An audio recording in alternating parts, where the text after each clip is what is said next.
भाजपा के अमर बावरी, सीपी सिंह, मीरा मुंडा समेत 2 दर्जन से अधिक उम्मीदवारों ने भरा नामजदगी का पर्चा। शिवराज सिंह चौहान और हेमंत बिस्वा शर्मा ने भरी चुनावी हुंकार। झामुमो के हेमंत सोरेन, कल्पना सोरेन, बसंत सोरेन समेत कई नेताओं ने दाखिल किया नामांकन। कांग्रेस के अजय नाथ शाहदेव और शिल्पी नेहा तिर्की ने भी भरा नामजदगी का पर्चा। रांची में जमीन से जुड़े मामले में अवैध वसूली के आरोपी अधिवक्ता के घर पर ईडी का छापा। साहिबगंज में खनन घोटाले के आरोपी दाहू यादव के घर पर ईडी ने दी दस्तक। और चक्रवात दाना का आज मध्य रात्रि में ओडिशा और बंगाल के तट पर टकराने की संभावना।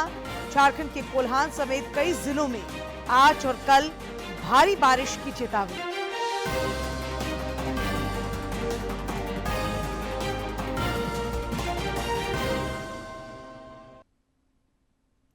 नमस्कार, खबरें झारखंड में आपका स्वागत है। मैं हूं डॉक्टर शीता आनंद और अब समाचार विस्तार से। विधानसभा चुनाव के पहले और दूसरे चरण के लिए आज भारतीय जनता पार्टी के 2 दर्जन से अधिक उम्मीदवारों ने अपनी नामजदगी का पर्चा दाखिल किया।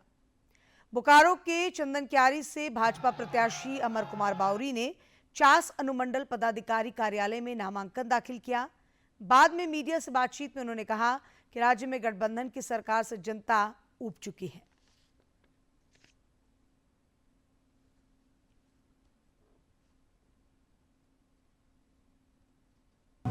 सर्वश्रेष्ठ प्रदर्शन की उम्मीद है चंदन क्यारी सहित पूरे झारखंड में एक ऐसी जन सरोकार की सरकार बनाने की जिसके माध्यम से इस भ्रष्टाचारी सरकार को हम उखाड़ फेंकेंगे। आज राजधानी रांची के साथ साथ पूरे झारखंड विधानसभा के लिए मेगा नॉमिनेशन डे रहा। राजधानी रांची की सभी सीटों पर आज भाजपा उम्मीदवारों ने अपना नामांकन दाखिल किया। रांची से सीपी सिंह, हटिया से नवीन जायसवाल, कांके से जीतू चरण राम और मांडर से सन्नी टोप्पो ने अपना नामांकन दाखिल किया।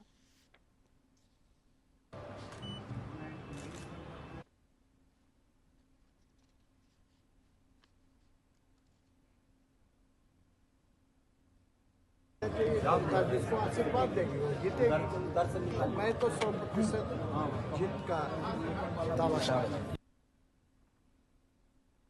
रांची जिले के सभी विधानसभा क्षेत्रों में भाजपा उम्मीदवारों ने अपनी नामजदगी के पर्चे दाखिल किए।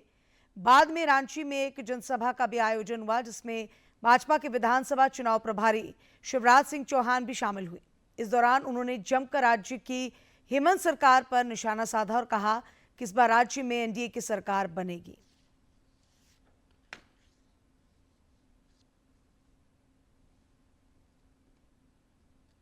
बेटी माटी संकट में विदेशी घुसपैठिया आ रहे हैं और जेएमएम की सरकार, कांग्रेस की सरकार उनको संरक्षण दे रही है। ये जो दाना तूफान है इससे बड़ा संकट है और इसलिए संकट से बचना है तो इस सरकार को उखाड़ कर फेंकना है और बीजेपी एनडीए की सरकार को जिताना है। भाजपा के विधानसभा चुनाव से प्रभारी हेमंत बिस्वा शर्मा भी आज कई उम्मीदवारों के नामांकन के बाद आयोजित कार्यक्रम में शामिल हुए। इस दौरान उन्होंने राज्य की गठबंधन सरकार पर जमकर हमला बोला और कहा कि इस बार झारखंड में बदलाव होना तय है। लोगों ने देखिए ये हेमंत सोरेन जी ने क्या वादा किया था, आप लोगों का याद है जब सरकार 19 सन में सरकार बनाने का समय हुए थे तब हेमंत सोरेन जी ने क्या बोले थे, मैं शिबू सोरेन का नाम में कसम खा के बोलता हूं, मेरा सरकार बनेगा मैं 5 लाख युवाओं को नौकरी दूंगा। अगर नौकरी नहीं होगा युवाओं को 5,000 रुपया 7,000 रुपया भत्ता मिलेगा। किसी को मिला है क्या 5,000 रुपया? विधानसभा चुनाव के नामांकन को लेकर आज कोडरमा में भी काफी गहमा गहमी देखी गई। भारी भीड़ और समर्थकों के नारेबाजी के साथ भाजपा प्रत्याशी डॉक्टर नीरा यादव, राष्ट्रीय जनता दल की ओर से सुभाष यादव और पूर्व जिला परिषद अध्यक्ष शालिनी गुप्ता समेत 8 अभ्यर्थियों ने आज नामांकन दाखिल किया। निर्वाची पदाधिकारी रिया सिंह के समक्ष सभी प्रत्याशियों ने बारी बारी से नामजदगी का पर्चा दाखिल किया। कमल खिलना ही खिलना है। खूंटी और तोरपा विधानसभा क्षेत्र के लिए भी आज कई उम्मीदवारों ने नामांकन दाखिल किया। खूंटी विधानसभा क्षेत्र से भाजपा प्रत्याशी नीलकंठ सिंह मुंडा, तोरपा विधानसभा से भाजपा प्रत्याशी कोचे मुंडा और झामुमो प्रत्याशी सुदीप गुड़िया समेत अन्य प्रत्याशियों ने अपना नामांकन दाखिल किया। इससे पहले इन उम्मीदवारों ने ढोल नगाड़ा और पार्टी के झंडा बैनर के साथ शक्ति प्रदर्शन भी किया। और क्षेत्र का विकास का काम होगा। और आज भी मैं चाहता हूँ कि लोगों के बीच में साझेदारी रहेंगे और क्षेत्र का विकास का काम करेंगे। राजमहल विधानसभा क्षेत्र से भाजपा के अनंत कुमार ओझा ने भी आज अपना नामांकन दाखिल किया। उन्होंने राजमहल अनुमंडल कार्यालय में निर्वाची पदाधिकारी कपिल कुमार के समक्ष अपना नामांकन दाखिल किया। बाद में उन्होंने कहा कि राजमहल के लिए वे विकास के नए मापदंड तय करेंगे।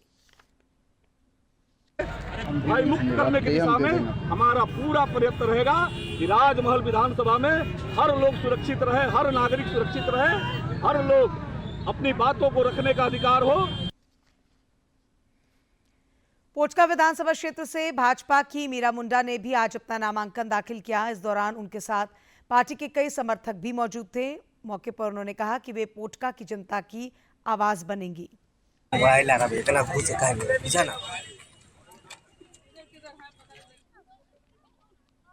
जनता लड़ रही है चुनाव, भारतीय जनता पार्टी के सभी कार्यकर्ता लड़ रहे हैं।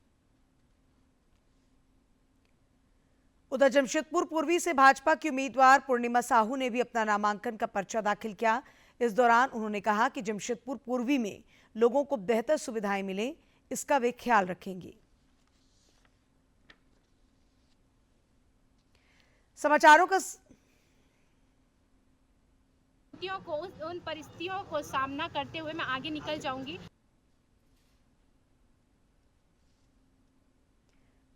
झारखंड मुक्ति मोर्चा की कार्यकारी अध्यक्ष सह मुख्यमंत्री हेमंत सोरेन ने आज बरहेट विधानसभा प्रत्याशी के रूप में अपना नामांकन दाखिल किया। साहिबगंज समाहरणालय में अपर समाहर्ता सह बरहेट निर्वाचन पदाधिकारी के समक्ष उन्होंने नामांकन किया। इस दौरान उनके साथ पार्टी के प्रतिनिधि भी मौजूद रहे।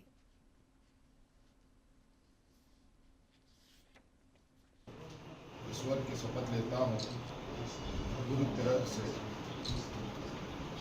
पुष्टि करता हूँ कि मैं विधि द्वारा स्थापित भारत के संविधान के प्रति सच्ची श्रद्धा और निष्ठा रखूंगा और मैं भारत की संप्रभुता और अखंडता को बनाए रखूंगा।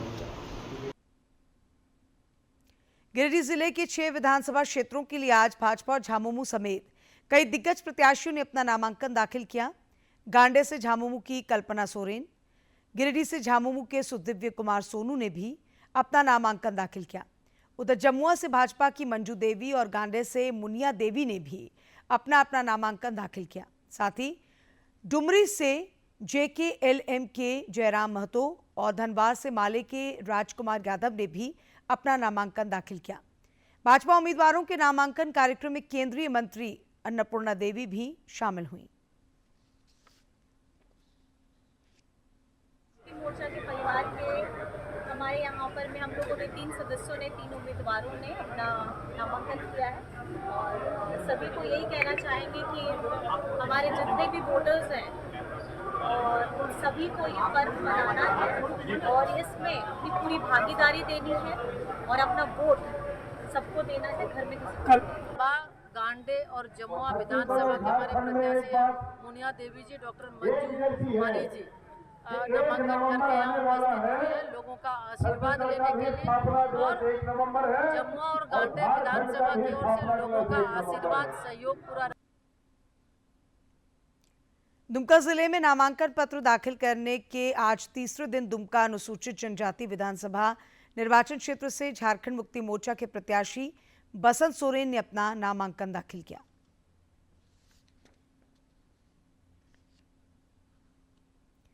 उधर शिकारीपाड़ा विधानसभा क्षेत्र के लिए झामुमो के आलोक सोरेन ने अपना नामांकन पत्र दाखिल किया। नामांकन पत्र दाखिल करने के लिए आलोक सोरेन अपने पिता और दुमका के सांसद नलिन सोरेन के साथ निर्वाची पदाधिकारी सह भूमि उप समाहर्ता के समक्ष पहुंचे।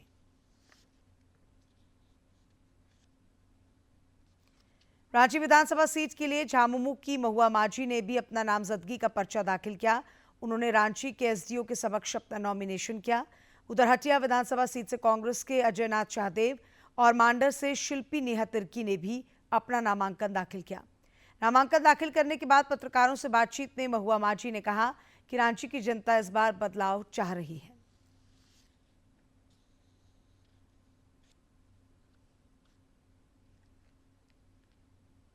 कि आप लोग एक बार हम पर भरोसा करिए, हमारी पार्टी और महागठबंधन पर भरोसा कीजिए, मौका दीजिए। 13 तारीख को सुबह सुबह निकलकर आप लोग वोट कीजिए ताकि मैं आऊं और आप।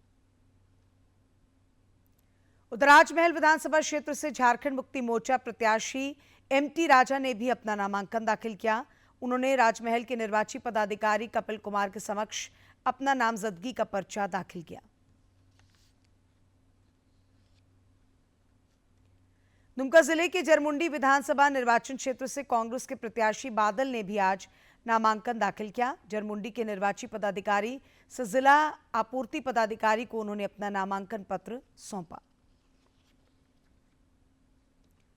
साहिबगंज जिला परिषद उपाध्यक्ष सुनील यादव ने आज राजमहल विधानसभा क्षेत्र से निर्दलीय प्रत्याशी के रूप में अपना नामांकन भरा।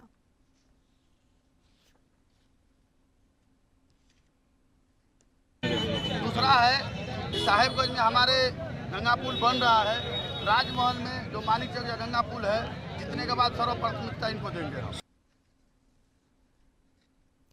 लोहरदगा विधानसभा सीट से आजसू पार्टी की नीरू शांति भगत ने एसडीओ के समक्ष अपना नामांकन दाखिल किया। इस मौके पर आजसू नेत्री नेहा महतो, आजसू पार्टी के केंद्रीय उपाध्यक्ष हसन अंसारी समेत पार्टी के कई अन्य नेता मौजूद थे। मौके पर नीरू शांति भगत ने कहा कि हमारी जीत पक्की है।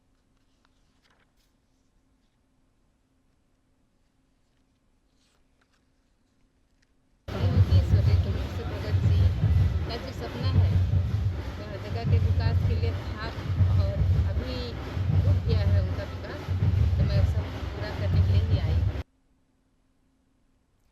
उधर गुमला विधानसभा सीट के लिए भाजपा के सुदर्शन भगत ने भी आज अपना नामांकन दाखिल किया।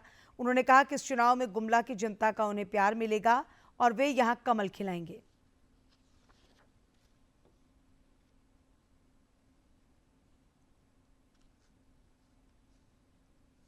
मिलकर मैं सतत संघर्ष भी करता रहूंगा और आगे तक जब तक ये काम पूरी नहीं होती मेरा लड़ाई जारी है। उधर हजारीबाग विधानसभा क्षेत्र से कांग्रेस से मुन्ना सिंह ने भी अपना नामांकन दाखिल किया। उन्होंने हजारीबाग क्षेत्र के निर्वाची पदाधिकारी अशोक कुमार के समक्ष अपना नामांकन दर्ज किया।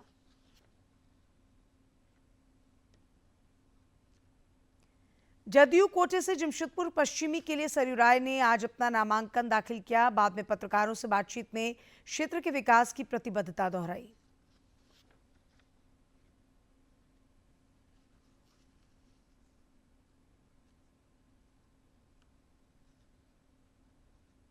इसमें एस्टीमेट बढ़ाकर बनाया गया है और डिजाइन गलत तैयार किया।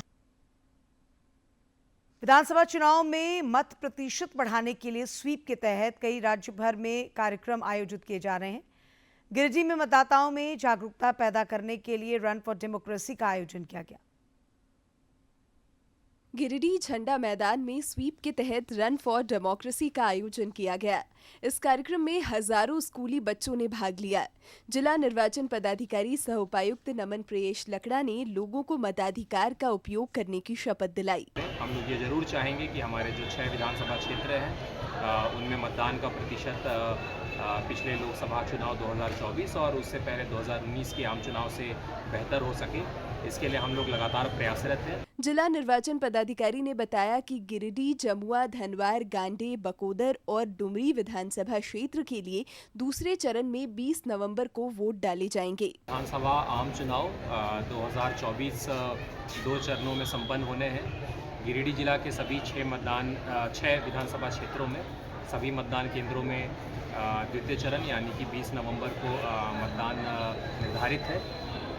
जैसा कि हम सभी जानते हैं कि हम लोगों ने जिला प्रशासन की तरफ से और पूरे निर्वाचन की टीम हमारे सभी प्रखंड अंचल की टीम के साथ मिलकर हमारे जो योग्य मतदाता हैं उनका निबंधन करने का हर संभव प्रयास किया है। विधानसभा चुनाव में मत प्रतिशत बढ़ाने को लेकर लगातार प्रयास किए जा रहे हैं।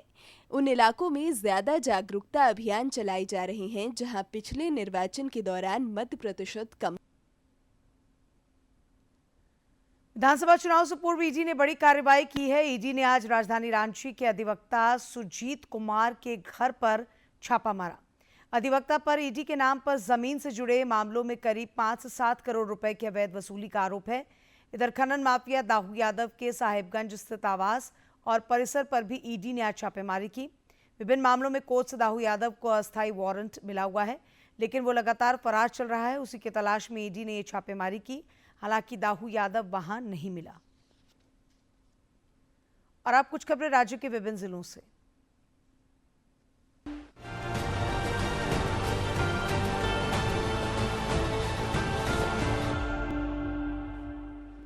विधानसभा चुनाव को सफलतापूर्वक संचालित कराने के लिए तैयारियां जोरों पर हैं। कोडरमा में मतदान पदाधिकारियों को प्रशिक्षण देने का काम आज संपन्न हो गया। विधानसभा चुनाव में 100% मतदान करने को लेकर पलामू में आज ऑटो संघ के प्रतिनिधियों द्वारा शहर में मतदाता जागरूकता अभियान चलाया गया। इस दौरान ऑटो के पीछे बैनर पोस्टर लगाकर सभी से 13 नवंबर को मतदान करने की अपील की गई। हजारीबाग के केरेडारी प्रखंड के बिरहोर टोला में बीडीओ के द्वारा एक जागरूकता अभियान चलाकर लोगों को मतदान के महत्व और उनके अधिकारों के प्रति जागरूक किया गया। पश्चिम सिंहभूम में स्वीप गतिविधि के तहत चाईबासा विधानसभा क्षेत्र के गांधी मैदान परिसर से टोटो मतदाता रैली निकाली गई। शहर के ग्रामीण और शहरी मतदाताओं को जागरूक करने के उद्देश्य से इस रैली का आयोजन किया गया। बोकारो इस्पात संयंत्र के मेगा हाथुबुरु और किरीबुरु लो अयस खदान में 31वां खान पर्यावरण और खनिज संरक्षण सप्ताह मनाया गया, जिसमें कई वरीय अधिकारी मौजूद रहे। धनबाद के Shaheed Nirmal Mahato medical college and hospital के नेत्र विभाग में अंधेपन की समस्या से जूझ रहे मरीजों का इलाज किया जाएगा। मरीजों को कॉर्निया के ऑपरेशन की सुविधा भी उपलब्ध कराई जाएगी। देवघर के रहने वाले दिल्ली आईआईटी के एक छात्र ने आत्महत्या कर ली है। वह आईआईटी दिल्ली में एमएससी द्वितीय वर्ष का छात्र था। दिल्ली पुलिस ने शव को कब्जे में लेकर पोस्टमार्टम के लिए भेज दिया है। साथ ही देवघर में उनके माता पिता को इसकी सूचना दे दी गई है। रांची में ब्रह्म कुमारी सिस्टर शिवानी का कार्यक्रम उत्साह हर पल आयोजित होने जा रहा है।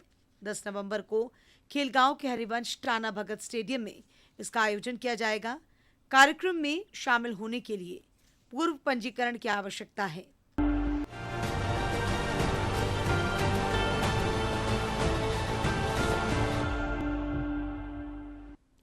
बंगाल की खाड़ी में उठे चक्रवाती तूफान दाना के आज ओडिशा तट से टकराने की उम्मीद है।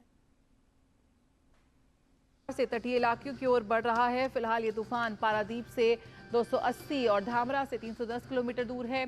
इस तूफान का लैंडफॉल धामरा और भीतर कनिका के बीच होगा। लैंडफॉल के वक्त 100 से 120 किलोमीटर प्रति घंटे की रफ्तार से हवाओं के बहने का अनुमान है। अनुमान के मुताबिक लैंडफॉल के समय समुद्र में सामान्य से 2 मीटर ऊंची लहरें उठेंगी। बताया जा रहा है कि साल 2021 में आए चक्रवाती तूफान यास की तरह ही दाना का भी प्रभाव होगा। इस बीच चक्रवात दाना को लेकर प्रशासनिक अमला भी पूरी तरह से अलर्ट मोड पर है। इंडियन कोस्ट गार्ड को भी हाई अलर्ट पर रखा गया है। कोस्ट गार्ड हालात पर बारीकी से नजर रख रहा है और चक्रवात के प्रभाव से उत्पन्न किसी भी आपात स्थिति से निपटने के लिए तैयारी सुनिश्चित करने को लेकर सक्रिय कदम उठाए गए हैं। कोस्ट गार्ड को पश्चिम बंगाल और उड़ीसा में जहाजों, विमानों और रिमोट ऑपरेटिंग स्टेशन को मछुआरों और नाविकों को मौसम की नियमित चेतावनी और सुरक्षा सलाह प्रसारित करने का काम सौंपा गया है। भुवनेश्वर स्थित पीजू पटनायक अंतर्राष्ट्रीय हवाई अड्डे पर बृहस्पतिवार शाम से उड़ानों का परिचालन 16 घंटों के लिए निलंबित कर दिया गया है। तूफान दाना के मद्देनजर पूर्वी रेलवे अपने सियालदा मंडल में बृहस्पतिवार रात 8 बजे से शुक्रवार सुबह 10 बजे तक 190 लोकल ट्रेन का परिचालन नहीं करेगा। बंगाल की खाड़ी में बने गंभीर चक्रवाती तूफान दाना के आज मध्यरात्रि में ओडिशा और पश्चिम बंगाल के तटों से टकराने की संभावना है। इस दौरान हवा की गति 120 किलोमीटर प्रति घंटा रहने की संभावना है। मौसम विज्ञान केंद्र रांची ने कहा है कि इसका व्यापक असर राज्य के कई इलाकों में देखने को मिलेगा। विभाग ने आज और कल रांची, बोकारो, खूंटी, धनबाद और कोल्हान क्षेत्र में भारी बारिश की चेतावनी जारी की है। इसे लेकर ऑरेंज अलर्ट भी जारी किया गया है। इधर दाना तूफान के कारण कोल्हान के सभी सरकारी और गैर सरकारी विद्यालयों को 25 अक्टूबर को बंद करने का आदेश दिया गया है। प्रधानमंत्री नरेंद्र मोदी मन की बात कार्यक्रम के जरिए 27 अक्टूबर को देश विदेश के लोगों के साथ अपने विचार साझा करेंगे।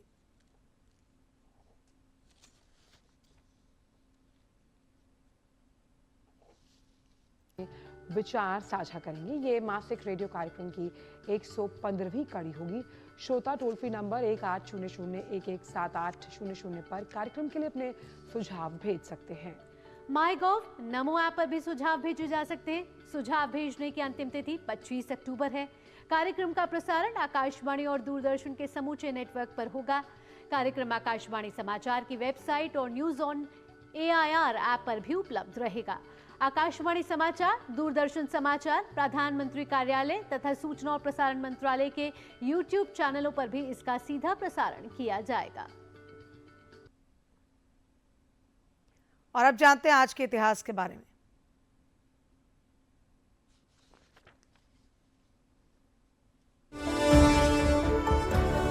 चौबीस अक्टूबर साल 1948 से हर साल संयुक्त राष्ट्र दिवस मनाने की शुरुआत हुई। साल 1945 में सभी के लिए शांति, विकास और मानव अधिकारों का संरक्षण करने के लिए संयुक्त राष्ट्र की स्थापना की गई। संयुक्त राष्ट्र दिवस साल 1945 में संयुक्त राष्ट्र चार्टर के लागू होने की वर्षगांठ का प्रतीक है। सुरक्षा परिषद के 5 स्थायी सदस्यों और इसके संस्थापक दस्तावेज पर हस्ताक्षर करने वाले देशों के सहयोग से संयुक्त राष्ट्र आधिकारिक तौर पर अस्तित्व में आया। 24 अक्टूबर साल 1946 को अंतरिक्ष से पृथ्वी की पहली बार तस्वीर ली गई। न्यू मैक्सिको में अमेरिकी वैज्ञानिकों ने अंतरिक्ष की पहली तस्वीर ली। इस तस्वीर में पृथ्वी की ब्लैक एंड व्हाइट तस्वीर को देखा गया। ये तस्वीर 35 मिलीमीटर मोशन पिक्चर कैमरा से ली गई। ये कैमरा V2 मिसाइल में लगा हुआ था, जिसे व्हाइट सैंड्स मिसाइल रेंज के सैनिकों और वैज्ञानिकों ने लॉन्च किया था। ये पहली बार नहीं था जब पृथ्वी के कर्व को तस्वीर में देखा गया। साल 1935 में भी पृथ्वी की तस्वीर लेने का प्रयास किया गया। एक्सप्लोरर 2 बैलून के जरिए ये कोशिश की गई थी, लेकिन इसमें अंतरिक्ष का काला हिस्सा नहीं दिखाई दिया।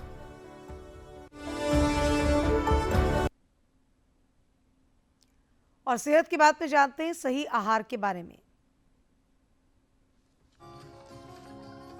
आहार की जो मात्रा भोजन करने वाले व्यक्ति के स्वास्थ्य में बाधा न पहुंचाते हुए यथा समय पच जाए, वही मात्रा उस व्यक्ति के लिए उचित मात्रा है। प्रत्येक व्यक्ति के आहार की मात्रा उसकी आयु, श्रम और शारीरिक स्थिति के अनुसार अलग अलग होती है। यानी व्यक्ति की खुराक कितनी होनी चाहिए, इसका निर्णय व्यक्तिगत रूप से व्यक्ति की पाचन क्षमता के अनुकूल मात्रा के आधार पर ही किया जाना चाहिए। हम जो भी आहार ग्रहण करते हैं वे यदि हमारे शरीर की धातुओं के विपरीत गुण वाले होंगे तो वे शरीर की धातुओं के विरुद्ध होते हैं। इन द्रव्यों में कुछ द्रव्य परस्पर गुण विरुद्ध, कुछ द्रव्य संयोग विरुद्ध, कुछ द्रव्य संस्कार विरुद्ध, कुछ द्रव्य देश काल, मात्रा आदि तथा कुछ द्रव्य स्वभाव से विरुद्ध होते हैं। और दो विरुद्ध गुणों वाले पदार्थों को एक साथ खाना शरीर और स्वास्थ्य के लिए हानिकारक होता है। इसी को विरुद्ध अशन या वैरोधिक आहार कहा जाता है। विरुद्ध आहार करना स्वास्थ्य के लिए हानिकारक होने के कारण आयुर्वेद ने इसे वर्जित किया है। और आज हम बात कर रहे हैं विरुद्ध आहार यानी विरुद्ध अशन के विषय में। विरुद्ध आहार करने से ही नेत्र ज्योति की कमजोरी, शारीरिक कमजोरी, पेट फूलना, अपच, मद मोह मूर्छा, शोथ, अम्ल पित्त, ज्वर कब्ज आदि अनेक प्रकार के रोग अनुकूल परिस्थिति पाते ही उत्पन्न हो जाते हैं। आहार से शरीर को शक्ति मिलती है और विरुद्ध आहार से व्याधियां मिलती हैं। सामान्य रूप से लोगों को स्वास्थ्य रक्षक एवं स्वास्थ्य नाशक आहार के विषय में जानकारी नहीं होती और वे अनजाने ही गलत आहार करके बीमार होते रहते हैं। जैसे दही के बारे में आयुर्वेद ने कहा है, न नक्तम दधि भुंजीत न चाप्य घृत शर्करम नामुद्युषम नाक्षौद्रम नोष्णम नामलकैर्विना। अर्थात रात में दही नहीं खानी चाहिए, दही को गर्म करके नहीं खाना चाहिए, घी, शक्कर, मूंग की दाल, शहद या आंवला, इनमें से कोई एक पदार्थ मिलाए बिना कभी भी केवल दही नहीं खानी चाहिए। आचार्य सुश्रुत कहते हैं, शरद ग्रीष्म वसंतेषु प्रायशो दधि गर्हितम। इस पंक्ति के अनुसार शरद, ग्रीष्म और वसंत ऋतु में दही का अधिक सेवन नहीं करना चाहिए। हेमंते शिशिरे चैव वर्षासु दधि शस्यते। इसके अनुसार दही का हेमंत, शिशिर और वर्षा ऋतु में सेवन करना अच्छा होता है। भाव प्रकाश में लिखा गया है, दध्युष्णम दीपनम स्निग्धम कषायानुरसम गुरु पाकेम्लम श्वास पित्तास्त्रम शोथ मेधा कफप्रदम। अर्थात दही गरम तासीर वाला, अग्नि बढ़ाने वाला, स्निग्ध, थोड़ा कसैला, भारी, विपाक में खट्टा और श्वास, पित्त, रक्त विकार, सूजन, चर्बी तथा कफ बढ़ाने वाला होता है। बात करें यदि शहद की, तो शहद के प्रयोग में भी अनियमितताएं होती हैं। कई लोग शहद को गर्म पानी में या गर्म दूध में डालकर सेवन करते हैं, क्योंकि उन्हें नहीं पता कि शहद को गर्म पदार्थ में मिलाकर सेवन करना हानिकारक होता है। कुछ पुस्तकों और लेखों में शहद गर्म दूध या पानी में मिलाकर सेवन करने का उल्लेख मिलता है। आमतौर पर लोग कब्ज या मोटापा दूर करने के लिए सुबह गुनगुने पानी में नींबू व शहद डालकर पीते हैं। आयुर्वेद इसे संयोग विरुद्ध मानता है, अतः इसका वर्जित घोषित करता है। वैरोधिक आहार के संदर्भ में चरक संहिता के सूत्र स्थान में लिखा है, मधु चोष्ण मुष्णार्तस्य च मधुमरणाय मधु सर्पिषि समघृते मधुवारी चांतरिक्षम समघृतम मधु पुष्कर बीजम मधु पीत्वोष्णोदकम भल्लात कोष्णोदकम। अर्थात गर्म किया हुआ शहद मारक होता है और गर्मी से पीड़ित मनुष्य जब शहद का सेवन करता है तो उसके लिए घातक होता है।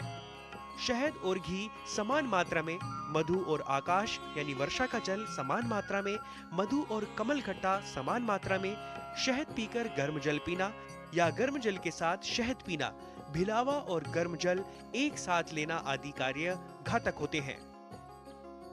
इस प्रकार आयुर्वेद यह जानकारी देता है कि शहद का सेवन और अंत में मुख्य समाचार एक बार फिर।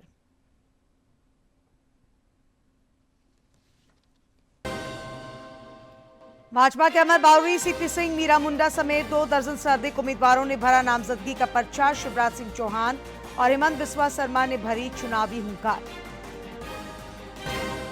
झामुमो के हेमंत सोरेन, कल्पना सोरेन, बसंत सोरेन समेत कई नेताओं ने दाखिल किया नामांकन। कांग्रेस के अजय नाथ शाहदेव और शिल्पी नेहा तिर्की ने भी भरा नामजदगी का पर्चा। रांची में जमीन से जुड़े मामले में अवैध वसूली के आरोपी अधिवक्ता के घर पर ईडी का छापा। साहिबगंज में खनन घोटाले के आरोपी दाहू यादव के घर पर ईडी ने दी दस्तक। और चक्रवात दाना का आज मध्यरात्रि में ओडिशा और बंगाल के तट पर टकराने की संभावना। झारखंड के कोल्हान समेत कई जिलों में आज और कल भारी बारिश की चेतावनी।